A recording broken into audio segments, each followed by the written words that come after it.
Hey everyone, I've decided to move my lovely hydrangea. I've just started cutting the lower branches because when you move big plants, it's very difficult for them to re-establish effectively with lots of growth to support. So I'm going to cut some of this back and then attempt to lift it.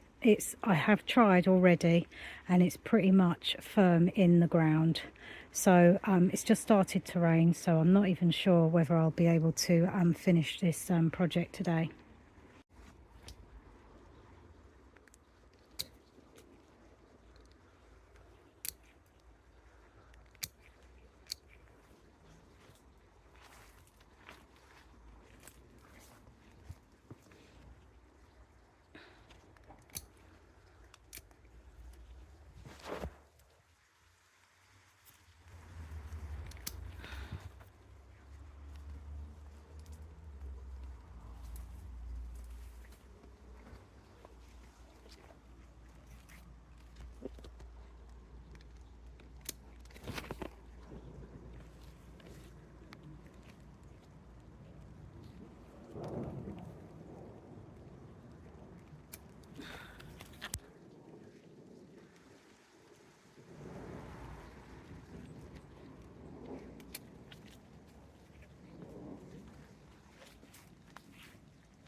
Okay, so it started raining, so I had to stop. I've cut quite a bit off. I'm going to attempt now to dig it out of its position, but it's going to be quite difficult. I've given it a go already, but I will keep trying. Okay, so I have managed to dig out the hydrangea lace cap. It's one of my favourites, and I did take a bit of a risk pulling it out, but I've got as many of the roots out as possible.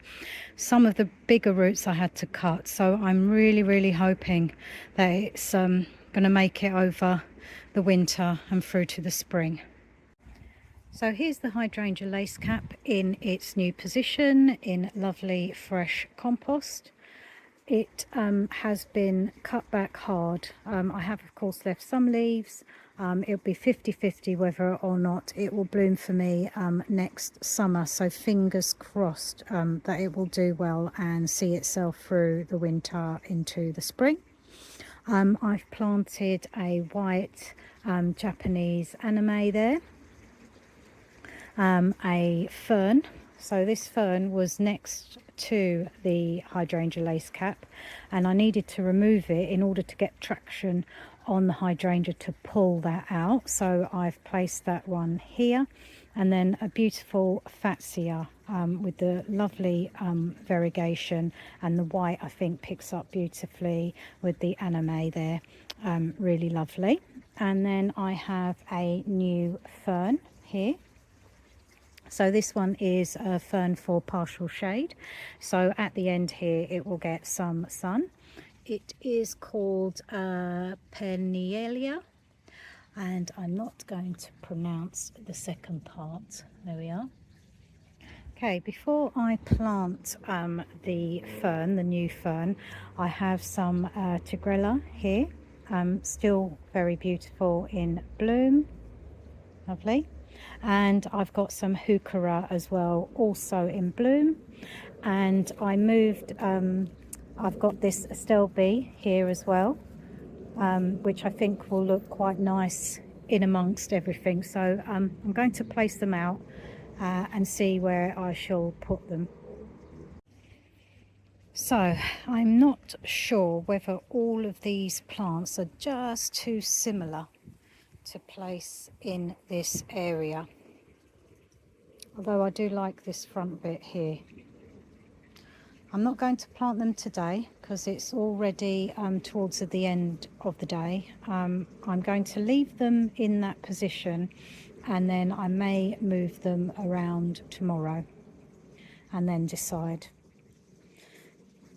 It's very difficult sometimes to make these decisions, but of course in the springtime you could always move things around, of course.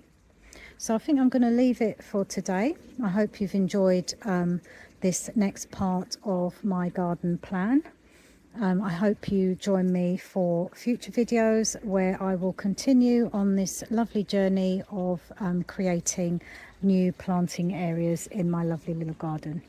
Take care now. Bye.